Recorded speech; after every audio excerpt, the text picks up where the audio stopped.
नमस्कार मित्रांनो, मी आशिष लुंकड। आज मी आपल्याबरोबर आर्थिक नियोजन कसे करावे या विषयाबद्दल सांगणार आहे।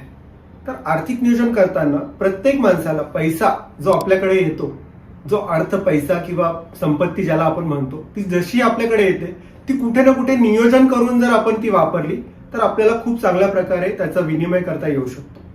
प्रत्येक पैसा जो आपल्याकडे येतो आहे तो आपण आता 2026 पासून जर सुरुवात केली किंवा एखाद्याचं काही गोल असेल किंवा लक्ष्य असेल की आता आपण कसं त्याला यूज करायचं, तर सर्वात पहिले येणारा प्रत्येक पैसा महिन्यामध्ये तुमच्याकडे जो काही पैसा येतो आहे त्या 100 रुपयांमधून किंवा 100% 20 ते 25 किंवा 30% आपण पहिला भाग करायचा। त्या भागामध्ये पहिल्या भागाचा आपण फक्त आणि फक्त बचत करायची। त्या बचतीमध्ये काय करायचं, म्युच्युअल फंड मध्ये लावायचं, SIP करायचं किंवा आणखी काय करायचं, हा तुमचा प्रश्न आहे, वैयक्तिक प्रश्न आहे। आणि मी आता जे बोलतो आहे ते फक्त जनरल सर्वांसाठी बोलतो आहे। पण कमीत कमी आपल्या इन्कमच्या 20 ते 30% पैसे हे आपल्याला बचत करायचे आहेत। सर्वसामान्य लोकांसाठी हा आपला एक रूल आहे असं समजून।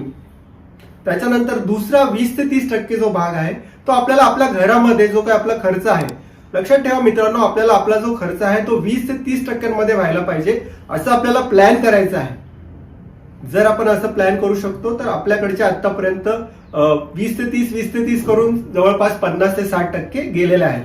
आता वाचले आपल्याकडे 50%। आता परत आपल्याला एक 20 ते 30%चा भाग करायचा आहे, तो आपल्याला लावायचा आहे स्वतःच्या डेव्हलपमेंटसाठी, म्हणजे स्वतःसाठी काहीतरी नवीन शिकण्यासाठी किंवा नवीन करण्यासाठी किंवा नवीन काहीतरी भविष्यासाठी तरतूद करण्यासाठी। रेस्ट जो राहिलेला भाग आहे तो फक्त आणि फक्त आपण एंटरटेनमेंटसाठी किंवा स्वतःच्या किंवा आपल्या फ्युचरच्या काहीतरी प्लॅनिंगसाठी आपल्याला वापरायचा आहे।